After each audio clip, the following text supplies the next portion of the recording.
talk revolution, we're thinking innovation, all these groundbreaking things.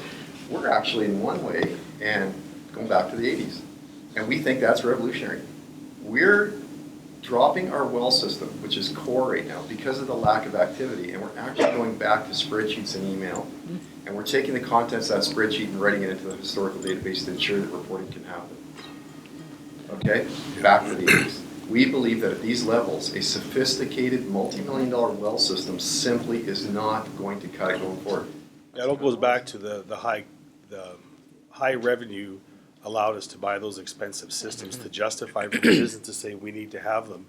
Now we have to have a different approach. We're doing some of the same things, looking at some of these high-end systems and saying we just can't afford those anymore. We have to cut those out and do something leaner, meaner, including somewhat manual. There's a lot of things that can get run on Excel very inexpensively to keep a company running. And there's a certain point in time when it breaks and you need to put kind of stuff in place, but there's a business case, I think, where you can say, what do you really need?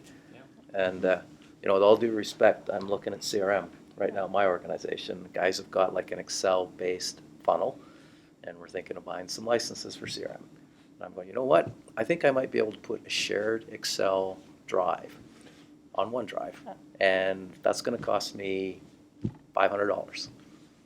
And it's probably going to get them 80% of the way there for their needs. They don't have it on their mobile app. They don't have all the other ones. They don't have all that kind of stuff, but they can meet twice a week or whenever they do it. They put it on Excel, and it's like that's the right level, of a system. Right, like we spend so much time inserting software to automate and streamline our processes. When we sort of undo all that technology implementation, we have to go back and look at all the manual process introduction and make that consistent. So if it's going to be successful that we want to switch to Excel versus some package, then how do you do that and make sure that it is still safe, still used, still the data is usable, secured, not overwritten? And I think that really comes down to you still got to spend some time in a bit of training, understanding again of priorities, how that mechanism is going to work.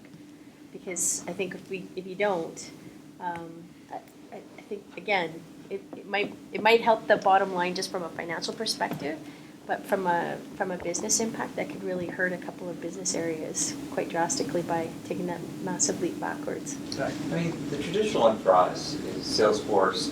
Our technology is a platform. So a lot of organizations that purchase Salesforce, they say, hey, look, there's more than just CRM that you can do on it. Husky can be a good example. They decided that they built on the platform the ability to surface some of the well information to the maintenance folks. And they were able, now that they had the information, they actually were able to prioritize where the maintenance schedules took place based on the efficiency and productivity of the wells. Indirectly, that's actually saved them that little project that literally didn't cost very much to build or deploy, saved them millions of dollars, because if they actually prioritized it in a proper fashion for drill or for well maintenance, that was largely impacted.